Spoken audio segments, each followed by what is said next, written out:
Oi, eu sou a Tina. Oi, eu sou a Júlia. E esse é o We Are to Fashion. Parte 2 do nosso dicionário fashion. Para quem não assistiu, a gente já fez a parte 1, falando termos, expressões do universo da moda, porque a gente percebeu, a gente na verdade recebeu esse feedback, Sim. mas a gente também percebeu que várias vezes a gente citava aqui nomenclaturas, expressões, enfim, como se fosse algo super comum e natural. E na verdade muita gente que nos acompanha não é necessariamente do universo da moda ou da comunicação, enfim. E tem várias expressões que são em inglês, né? Que não são, assim, conhecidas de todo mundo. Então, a gente tá fazendo isso aqui para vocês se familiarizarem cada vez mais com os assuntos que a gente fala. E hoje a gente vai começar pela letra G. Disclaimer, hoje temos um convidado muito especial, o Tunico, cachorro da Tina. Tadinho, ele quer participar, mas não ele tanto. Não quer tanto, ele só quer que eu fique olhando, ele faça contato visual com ele. Exato. No último episódio a gente parou na letra F, né? Então agora iniciamos com G. A gente anotou aqui G como a palavra, né? Grupos de luxo. A gente sempre fala aqui de grandes grupos do mundo da moda. Então, quando a gente fala grandes grupos, a gente quer se referir a... O termo certo é tipo uma holding, né? Uma empresa que ela é dona de todas essas marcas que a gente vê no mercado de luxo. Tem algumas que são mais conhecidas, então a gente tem a LVMH, a gente tem a Kering e aqui no Brasil a gente tem a grande, hoje que é Asas, né? Uhum. Mas antes eram dois grupos de marcas diferentes. Quando a gente fala grupo, a gente quer dizer o seguinte: existem muitas marcas que você compra achando que são totalmente aleatórias uma da outra, mas na verdade elas são do mesmo grupo. Exato. Então, o que eu citei aqui são os mais relevantes, digamos mas assim. existem vários, assim. A maior parte das marcas de moda fazem parte de algum grupo, seja um grupo grande, como a LVMH, ou um grupo pequeno. A Dries Van tem uma marca que tá num grupo um pouco menor. Hoje existem grupos que são chineses, né? Então não são grupos europeus como a LVMH e Kering, mas acaba que assim foram se criando, né, grandes conglomerados da moda. E é uma grande batalha, principalmente quando a gente fala de LVMH e Kering, tem até assim documentários que mostram essa batalha, digamos, porque são as principais marcas de luxo do mundo, né? Então, só pra citar algumas, assim, a LVMH tem Dior, tem Louis Vuitton, tem Tiffany, tem Sephora, a Kering tem Gucci, Bottega, Balenciaga, exato. Enfim, tem muitas. A maioria que a gente fala aqui é uma desses dois grupos. E existem também algumas marcas que são independentes, né? A Hermès é uma marca independente, por exemplo. Ela é familiar ainda, né? Então, enfim, diferentes tipos de negócio que existem no mundo da moda. Exatamente. E aí, passando pra letra H, a gente colocou aqui Halo Effect, que a gente já até trouxe, né, em alguns episódios. Acho que quando a gente falou de collabs, a gente citou Halo Effect, que é quando um produto icônico de uma marca eleva a percepção de tudo que ela vende, né?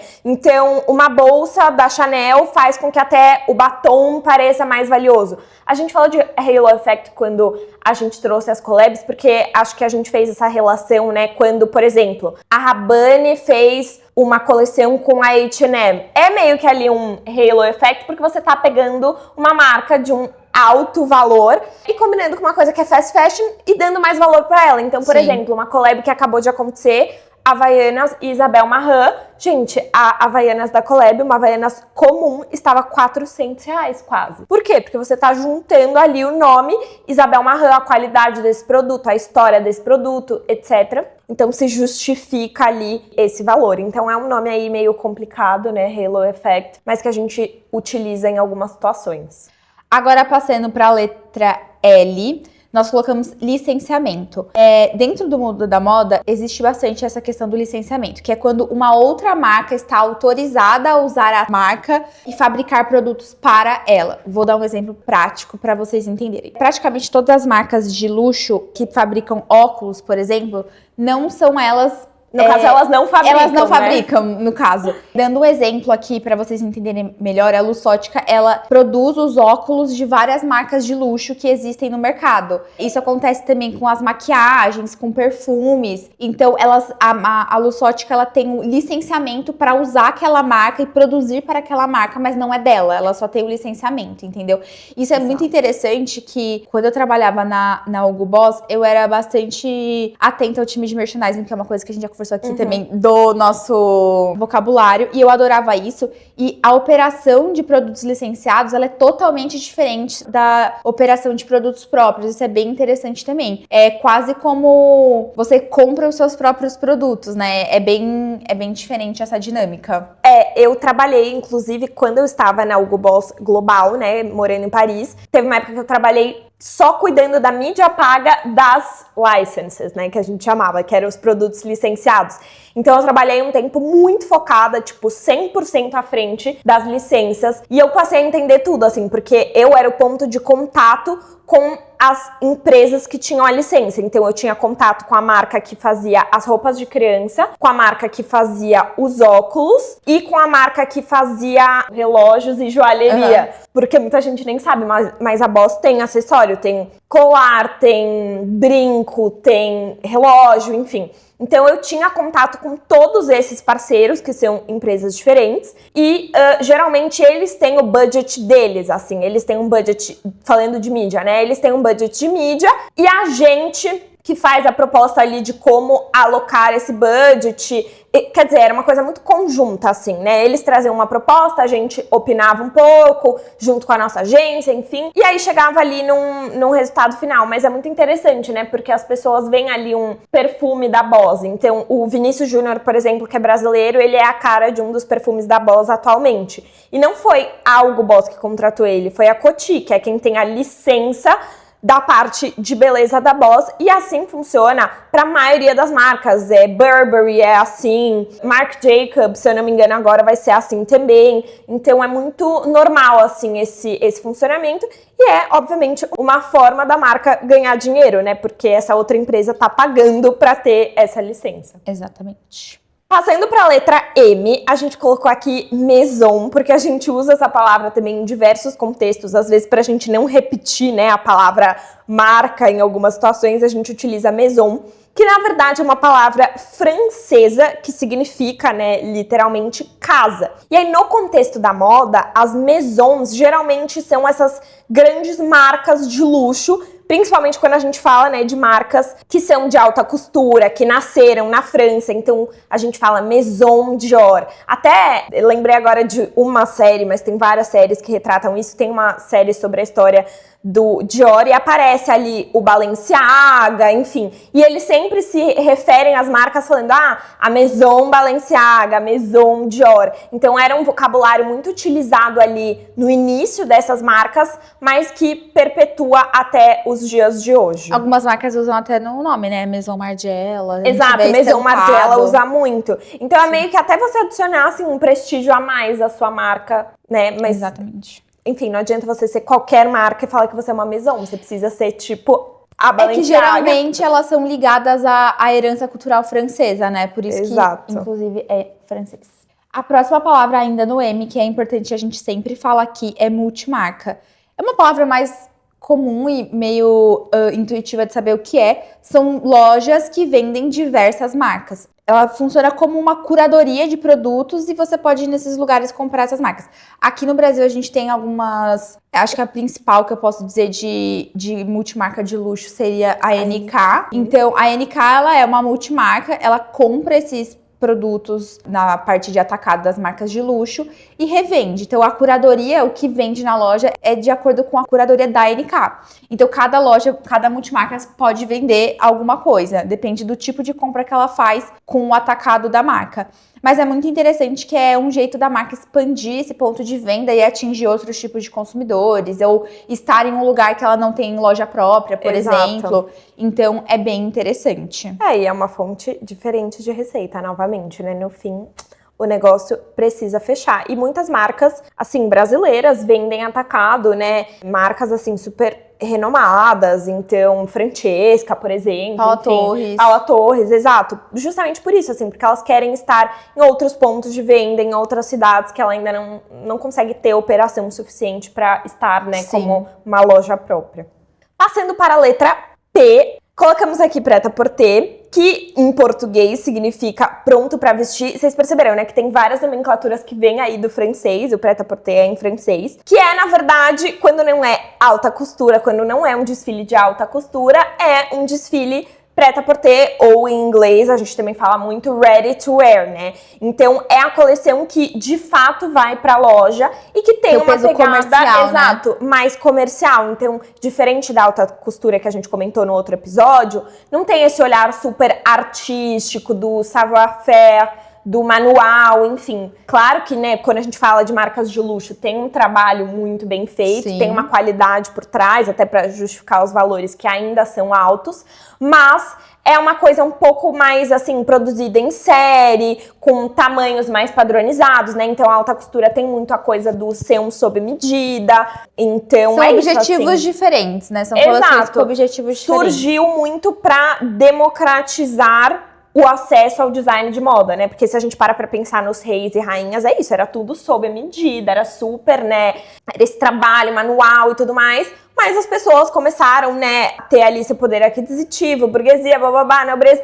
E, enfim, os designers de moda surgiram aí, na verdade é bem recente, assim, sei lá, década de 60. Surgiram com essa nomenclatura do Prêt-à-Porter pra ter esses desfiles mais voltados pra algo que ia ser vendido comercialmente, enfim. A próxima palavra, ainda no P, é pop-up store. A gente sempre fala também de pop-ups aqui, que nada mais é do que uma loja temporária. Ela normalmente é diferente, tem alguma pegada de experiência ou algum design diferente para fazer algum lançamento, alguma ativação especial da marca, que não seja na loja bem perto, normalmente é um pouco mais distante, para criar esse senso de exclusividade, de urgência desse lançamento. E é muito legal, porque normalmente ela tá sempre linkada a alguma coisa que só vai ter naquela pop-up. Então, por exemplo, a última que eu vi, que eu achei bem legal, foi aqui no Brasil, inclusive, era uma pop-up da Golden Goose, que você ia pra customizar o seu tênis, mas era tipo assim, num shopping que não tinha Golden Goose. Então, tipo, era uma coisa totalmente diferente. O quiosque parecia uma jardineira cheia de flores. Sim. Então, e sempre é uma pegada mais instagramável pro povo tirar foto, falarem sobre isso. É uma estratégia de marketing ali, de comunicação, para as pessoas estarem em contato com a sua marca, criarem conteúdo orgânico. E o que acontece muito também são pop-ups de lojas que não tem uma loja física. Então, por exemplo, a Rhode de maquiagem da Hailey Bieber, eles não têm uma loja da Rhode. Hoje em dia, né, eles vendem na Sephora, enfim, mas eles já fizeram um pop-up para vender os produtos da Rhode ali no momento físico. Tem outras marcas de moda até, assim, que não tem loja, e aí em Paris tinha muito isso, assim, pop-up da Paloma Wu, uma marca que não tem loja em Paris, mas eles fazem uma pop-up ali de 3 meses para as pessoas conseguirem ter contato com o produto, sentir, experimentar, enfim.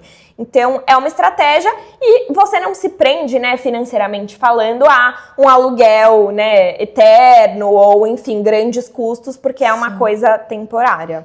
Uma coisa interessante é que quando acontecem as semanas de moda, principalmente a semana de moda de ready to wear, as marcas fazem muitas ativações de pop-ups pela cidade, tanto em Paris quanto em Milão. Eu vi e assim, não necessariamente tem a ver com moda. Eu vi, o meu hotel tava super perto de uma pop-up da Vespa. E, tipo assim, gente, tava uma fila quilométrica pra pegar uma mini Vespa. E é muito legal isso, porque você se relaciona com o público de uma maneira diferente. Aí tem, tipo, eles fazem até mapas de pop-ups nessas semanas de moda. É bem interessante e chama muita atenção. E Fashion Week tem muito mesmo. Até, assim, já teve pop-up de lojas brasileiras lá, né, nesse momento de semana de moda, que é tudo movimentado. Então tem muita marca masculina, de streetwear, que já fez pop-up durante a semana de moda masculina. Então é super, super, super comum da gente ver, e é uma estratégia que acaba dando bastante resultado, né? Passando para a letra Q, a gente colocou aqui Quiet Luxury. Eu, particularmente, não sou muito fã desse conceito, mas, né, a tradução literal é o luxo silencioso, que é basicamente a estética de marcas e peças que comunicam ali um luxo sem necessariamente ter um logo estampado, né? Então, assim, se a gente pensar na Louis Vuitton, por exemplo, ela tem muitas bolsas, muitas peças com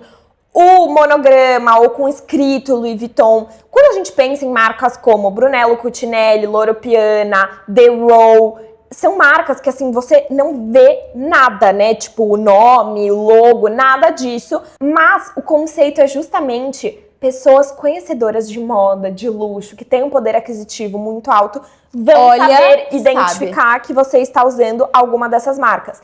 E esse foi um conceito muito difundido, assim, com aquela série Succession. Demorou pra lembrar. Nossa, eu ia falar Love Story. Ah, também. Não, mas eu acho que começou muito com Succession. Eu assisti essa série, verdade. Porque tinha coisa do boné ali, enfim, de elementos muito específicos que as pessoas começaram a falar, nossa, são pessoas riquíssimas e eles estão usando marcas. Tinham N marcas ali aparecendo. Então, teve um momento que isso ficou muito em alta. De fato, Love Story trouxe muito isso. Sim, a pauta, né, do Quiet Luxury. Por mais que seja com a Calvin Klein, que não é tanto luxo quanto uma Loro Piana, mas isso, rolou um momento aí há uns 2 anos, eu diria, que teve um boom de Quiet Luxury, mas eu acho que as pessoas começaram a se cansar um pouco e agora, né, a gente tá voltando pra algo um pouco mais fun e bold, assim, em alguma medida. Uma coisa que eu acho legal falar é que normalmente essas marcas que estão ligadas a esse conceito, elas têm algum prestígio no quesito de materiais. Então, por exemplo, a Loro Piana e a Zegna são muito conhecidas pelo tipo de materiais que elas usam, a lã, tudo, assim. Então, normalmente, quando você identifica alguma peça dessas marcas, é até pelo toque, você sabe? Tipo, isso aqui não é da Zara, certeza absoluta, entendeu? E agora, passando para a letra S, a primeira palavra que nós temos é o seeding. A gente fala seeding, só que, gente, eu descobri que realmente as pessoas não sabem o que é seeding. Não é nada... As pessoas chamam de recebidos. Porque não é intuitivo, né? Sim. Gente, seeding é uma estratégia de envio de produtos para influenciadores. Então, o que as influenciadoras recebem na casa delas, nada mais é do que um seeding. E a palavra seeding é literalmente de, tipo, semente mesmo em inglês. Tipo, de você implantar o seu produto em várias pessoas. Nossa, eu nunca nem pensei que vinha daí. É de, tipo, literalmente plantar. Semear, isso. Implantar, não sei. Tipo, você manda aqui, aqui.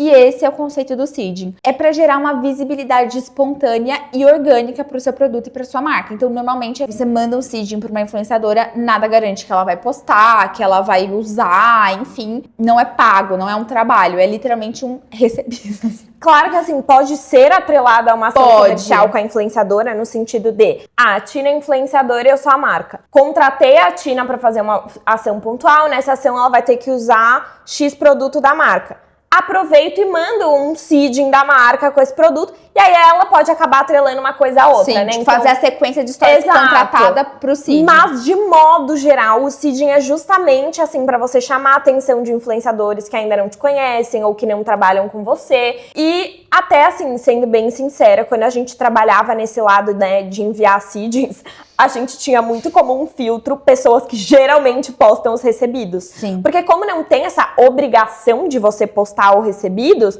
você pode receber e não fazer nada com aquilo. Mas existem influenciadoras que são conhecidas por valorizarem muito, né, receber esses presentes das marcas e postarem, mesmo que não estejam recebendo nada por isso. Então, a gente tinha ali uma estratégia de, vamos priorizar para pelo menos a metade aqui serem influenciadoras que a gente tem certeza que vão postar esse seeding. Eu tenho uma ideia de uma nova palavra que tem a ver com seeding, clipagem. Gente, as pessoas também que não são desse mundo não sabem o que é clipagem. Quando você manda, vamos supor, a gente faz uma lista de, sei lá, 30 nomes pra fazer um seeding. E aí você tem que ver, né? Tipo, quem postou, quem não postou. Aí você faz a clipagem daquele seeding. O que é isso? Você tem que ficar de olho nos stories da pessoa pra ver se ela marcou a marca, pra ver se ela postou alguma coisa, literalmente... Tira um print e você monta uma apresentação de clipagem. Então, o seeding é de, sei lá, um cachecol. Seeding, cachecol, março de 2026. E aí, você coloca a clipagem de todo mundo que é o print do que a pessoa postou. Que, na verdade, é com C. E nós já estamos no S, então vamos embora. Tudo bem. Mas é sobre isso, assim. E acho que algo muito interessante é que Os seedings que geralmente dão certo são quando você pensa de fato no que você está enviando para cada influenciadora, né? Eu lembro que eu vi um seeding X esses dias, que eu vi que diferentes pessoas postaram e os produtos eram diferentes. Era uma mesma linha, provavelmente, enfim, uma coleção. Mas o produto deu pra ver que foi muito pensado pro perfil de cada uma, sabe? Eu acho que isso é muito legal, porque se você mandar uma coisa que não tem a ver com a pessoa, muito provavelmente ela não vai querer postar, né? E nesse tipo de estratégia, conta coisas como, tipo, embalagem tem que ser diferente, tem que chamar atenção. É bem legal, mas é caro, né? Também, exato. Bom, a próxima palavra ainda no S é showroom, então basicamente é um lugar da marca mostrar, apresentar a coleção dela. E esse showroom, geralmente ele é muito para as marcas, né, multimarcas que vão comprar ali. Então, vamos dar um exemplo aqui de uma marca que a gente visitou e mostrou o showroom, inclusive, que foi a Paula Torres. Então, eles têm ali um espaço com a coleção atual, com a próxima coleção que ainda vai lançar, então a multimarca vai poder chegar ali e já ver essa próxima coleção e fazer o buying dela, que foi outra palavra que a gente já trouxe aqui e explicou o que é. E, inclusive, assim, é muito comum, assim, quem trabalha com essa área de merchandising, enfim. Eu tenho uma amiga que trabalha numa marca de luxo francesa lá em Paris, acho que eu já até comentei aqui em vários episódios. E é muito normal ela me falar, ai amiga, tudo bem, eu tô em semana de showroom, tá uma loucura. Porque vão pessoas de diferentes multimarcas, de diferentes países pro showroom da marca lá em Paris fazer o buying. Então ela fica ali a semana inteira meio que atendendo, né? Atendendo sobre os produtos, enfim. E ela, como ela trabalha ali meio que no merchandising do site da marca, ela também faz o buying para o site da própria marca. Então é um ambiente de muito valor, assim, sabe?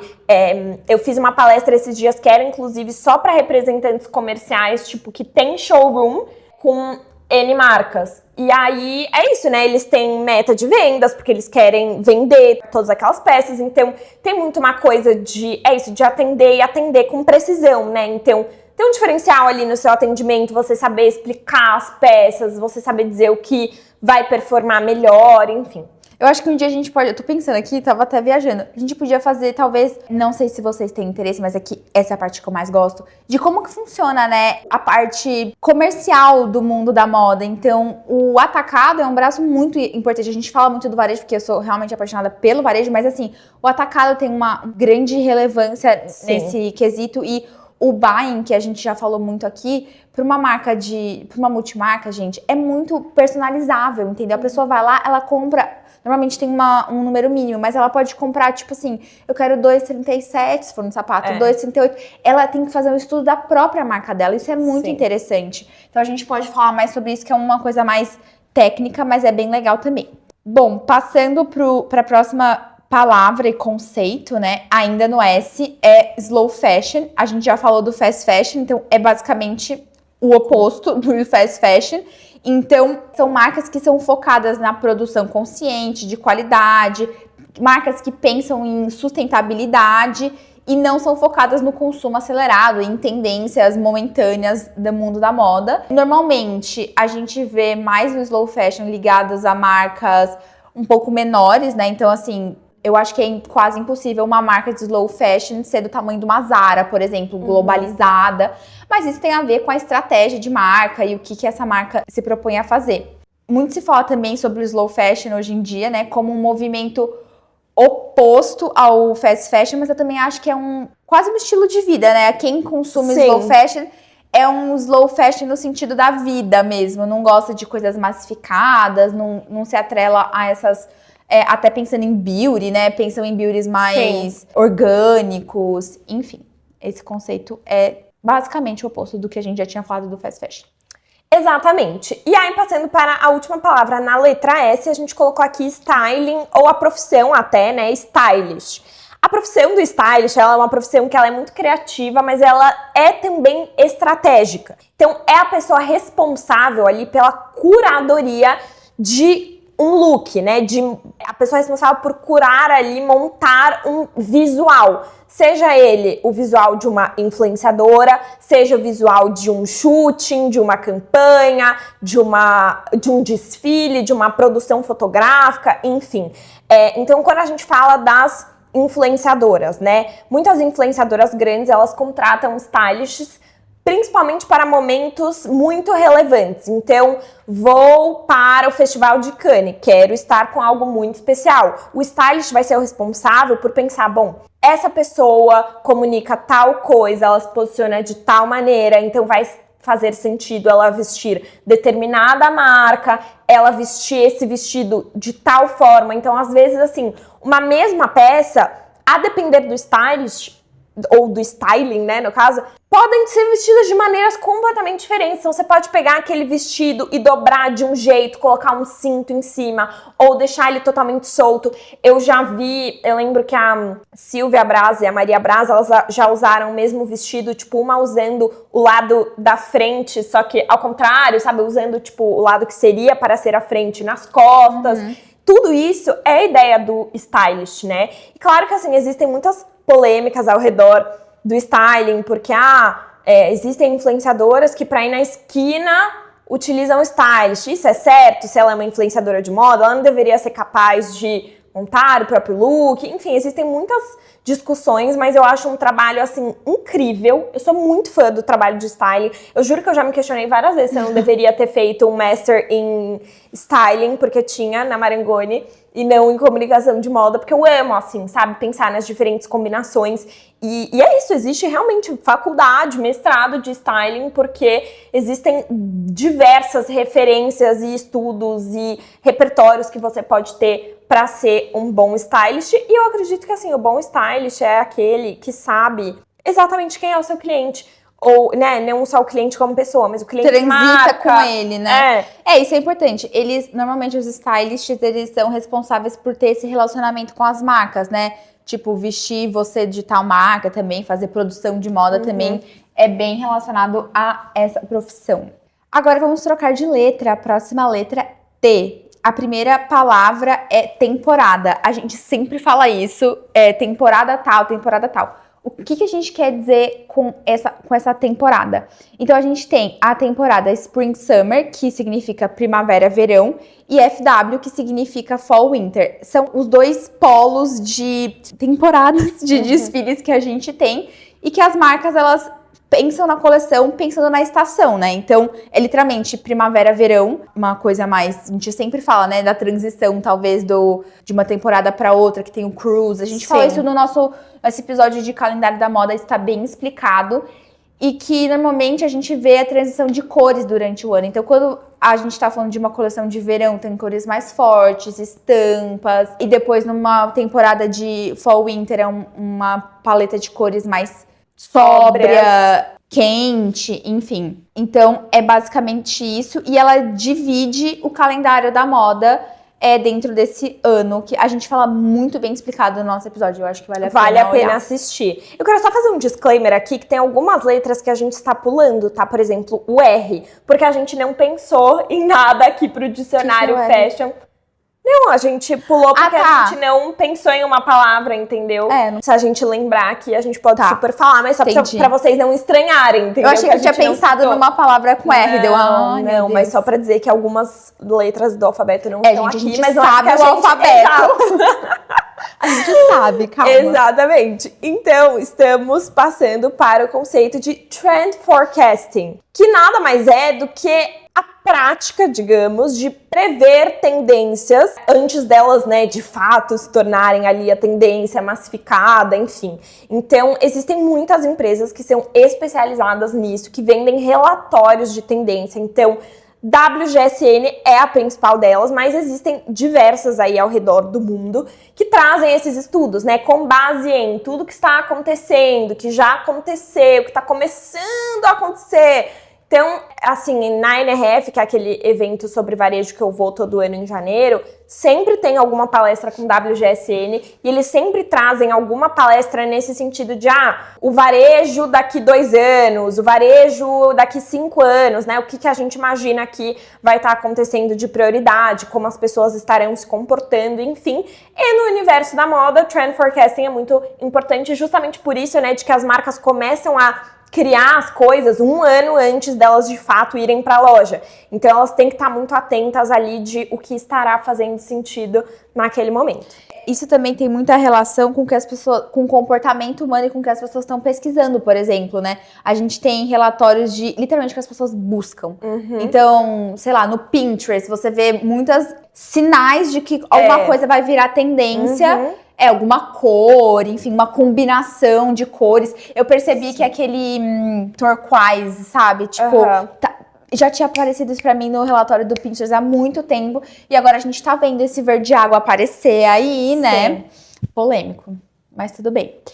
Bom, agora, essas últimas 2 palavras dentro do T, eu vou fazer compilado, pode ser? Sim. Então, a primeira, porque é o mesmo conceito. Então, vamos lá. Trickle é a teoria do trickle down e do trickle up. Uma, vocês podem entender que é o oposto da outra. O trickle down significa que é uma teoria que ela fala que as tendências, elas começam da classe mais alta, do luxo, e depois elas descem para o mercado massificado. Então, por exemplo, a Hermès lança um casaco com essa estampa aqui e aí, de repente, você acha isso aqui na Zara. É basicamente isso. E o trickle up é literalmente o contrário. Então, as tendências, elas nascem na rua, nas subculturas, periferia, e depois elas chegam em grandes massas. Esse trickle up, a gente não via tanto como a gente vê hoje, né? Hoje a gente tá vendo muito isso, principalmente com streetwear ou funk sendo tocado em passarela, né? Então, é um movimento contrário do trickle down, e a gente tem algumas marcas bem interessantes que trabalham isso. Por exemplo, quando o Virgil era diretor criativo da Louis Vuitton, ele trazia muito essa ideia de trazer a referência da história dele, que ele veio, né, da periferia, e trazer isso para uma marca de luxo. E as pessoas adoram, entendeu? Então, assim...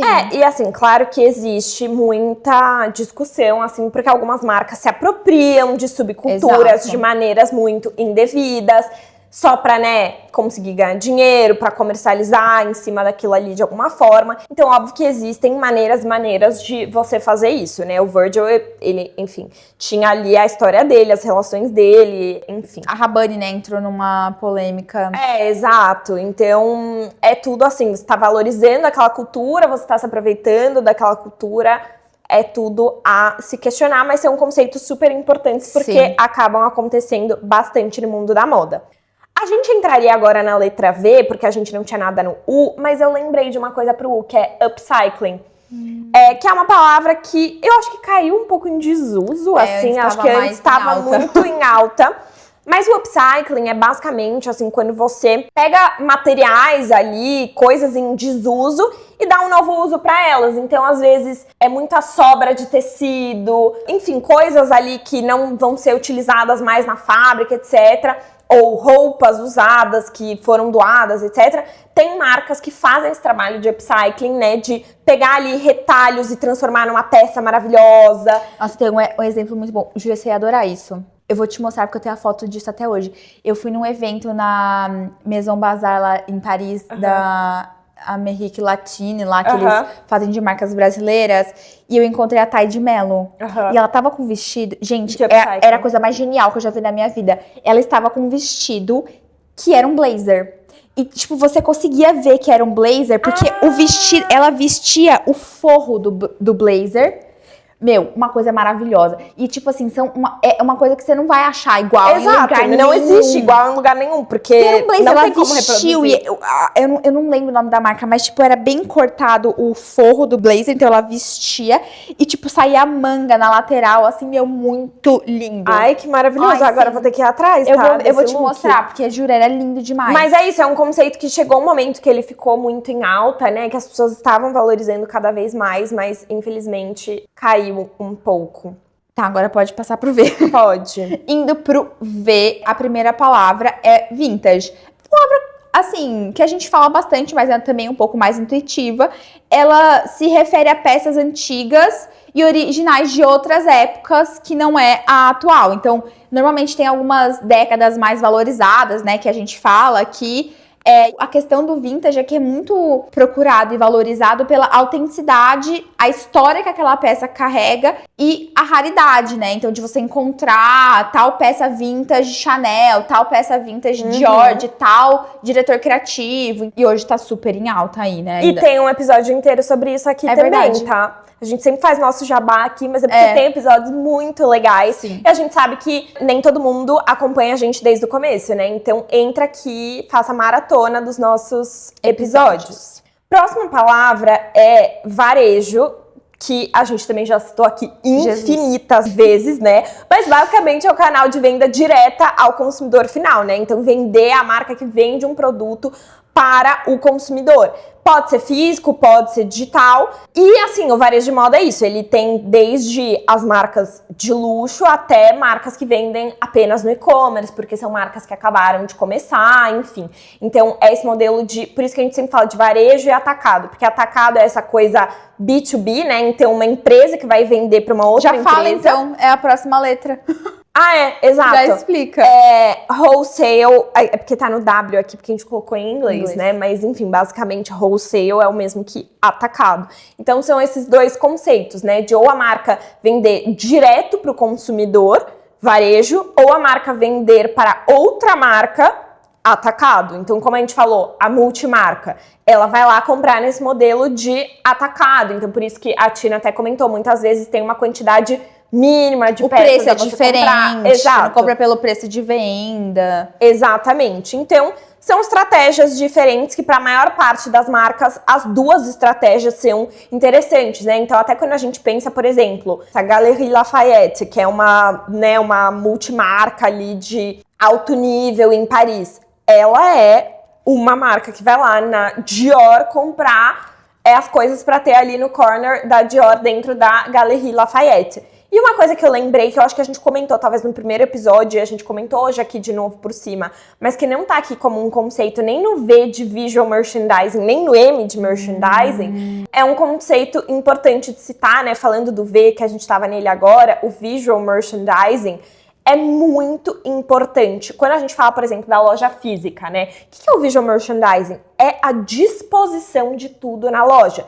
Então, o que você vê assim, tipo, a prateleira, uma ilha de sapato que vai ter ali no meio, tudo assim de disposição visual na loja é pensado por alguém responsável só por isso, visual gente. Merchandising. Inclusive, muitas vezes a pessoa do visual merchandising é responsável pela vitrine, que é muito essencial, né? Que vai fazer a pessoa parar ou não. Uma coisa legal de falar também do VM é que o VM ele muda de acordo com as seasons. Então, tipo, momentos. verão, Natal. Exato. É bem importante isso também, a marca acompanhar essas movimentações do ano, né?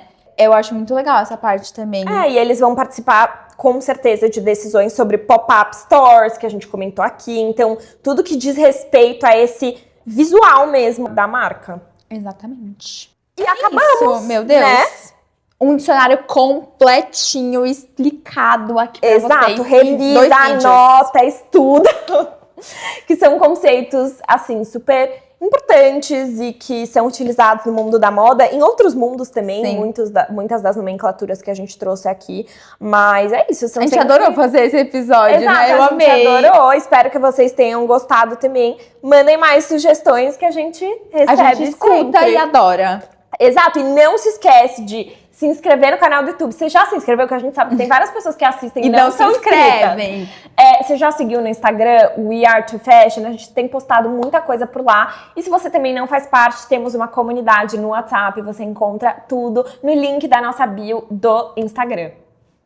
É isso. Até a próxima semana. Beijo. Beijo.